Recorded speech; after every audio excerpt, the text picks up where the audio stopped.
Ce que je donne circule jusqu'à ce que quelqu'un le transforme. Bonjour à toi, bonjour à tous. Aujourd'hui, on parle de la contagion émotionnelle. La contagion émotionnelle est plus rapide que n'importe quel virus. Elle agit en quelques millièmes de seconde, 21 millièmes de seconde pour être tout à fait précise. Boum, ça y est, t'es contaminé. À partir de là, une synchronisation se met en place, nos neurones miroirs entrent en jeu et nous poussent inconsciemment à imiter notre interlocuteur. C'est automatique et immédiat. On se synchronise notamment pour favoriser la proximité sociale. Typiquement, si tu rencontres un ami au fond du seau, même si tu avais le smile 21 millième de seconde juste avant, normalement tu vas le rejoindre là où il se trouve sans même t'en rendre compte. Sinon ça donnerait une interaction un petit peu spéciale. Je suis vraiment pas bien, j'ai envie de sauter du Golden Bridge. Mais c'est une très mauvaise idée ça, mais faut pas du tout faire ça, voyons. Ça se passe rarement comme ça. Socialement d'ailleurs, c'est plutôt inadapté, et c'est pour cette raison que le mimétisme intervient. Mais l'imitation des expressions corporelles provoque la même émotion dans notre cerveau limbique. Est-ce que tu la sens venir la douille?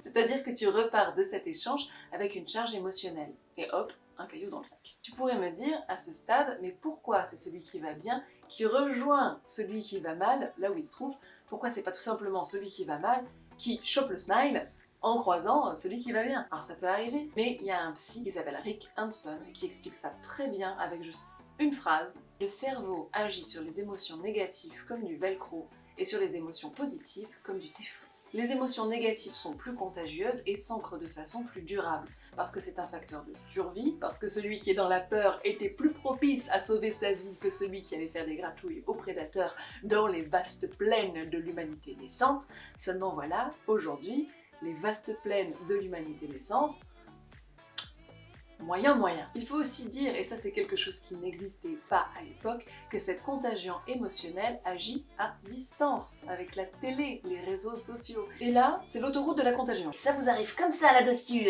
en piqué diagonale. Et là c'est l'hymne à la cruauté, hein. Attention, hein, un hôtel dressé au culte de la barbarie, hein. Peut-être pas quand même. J'espère que t'as la référence, parce que sinon la phrase précédente, elle doit te paraître très bizarre. En tout cas, des émotions en pagaille, en vrac, trop nombreuses pour faire l'objet d'un tri attentif. D'ailleurs, il y a deux points qui favorisent les contagions négatives à l'heure actuelle, une déconnexion d'un côté et une hyperconnexion de l'autre. Déconnecté de la nature, hyper connecté aux écrans. On fait quoi avec tout ça pour lancer une vague de belles contagions? C'est presque un devoir citoyen à ce stade, un devoir de transformation et de propagation de bonnes vibes. Alors on y va. Tout d'abord, il y a pratiquer la gratitude. Chaque jour, prends conscience de 3 choses positives dans ta journée. Ça aide à ancrer des émotions positives et à contrer le velcro des émotions négatives.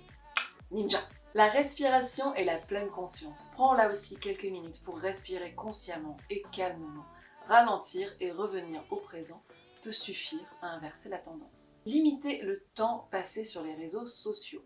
Fixe plutôt des moments précis dans la journée pour consulter les réseaux et le reste du temps, déconnecte. Et encore, sur le temps où tu y es, essaye de sélectionner un petit peu tes contenus, et ça je vais y revenir juste après. Créer des sas de décompression. Tu peux créer un rituel en fin de journée, dont la respiration consciente peut faire partie, pour évacuer les émotions accumulées durant la journée.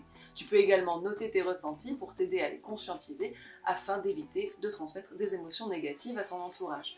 On le comprend très bien pour les virus, c'est exactement la même chose pour l'émotionnel. Ce sas permet d'effectuer une introspection et de défaire les nœuds pour que du positif puisse émerger. Thomas Dansembourg parle d'une douche psychique et d'hygiène de conscience. On fait un check-up, on reconnaît ce qui est vivant en nous, les différents besoins, les accumulations de la journée, comment je vais, qu'est-ce qui se joue, comment je réponds à ces besoins. Ici, est-ce que je véhicule des émotions positives ou négatives? Qu'est-ce qui est vivant en moi, émotionnellement parlant? Si j'ai des émotions négatives, sont-elles en réponse à des dilemmes intérieurs ou à des observations extérieures? Trier, ranger, prendre des décisions. S'entourer de personnes positives. Bah ouais, chercher la compagnie de personnes qui ont une influence positive et énergisante, s'exposer à des ondes positives. Bouger et se reconnecter à la nature. L'activité physique et le temps passé en plein air sont de puissants antidotes aux émotions négatives. Intègre une marche quotidienne, du jardinage ou simplement des moments dans la nature. Exprimer tes émotions de manière constructive. Apprendre à reconnaître tes émotions négatives et à les exprimer de manière calme et constructive t'évitera de les propager inconsciemment. Deal with yourself et communique. Je t'ai fait une petite vandame pour le plaisir. Pour le plaisir. S'inspirer de contenus positifs, essaie de suivre des comptes ou des chaînes qui diffusent des messages inspirants et encourageants sur les réseaux sociaux.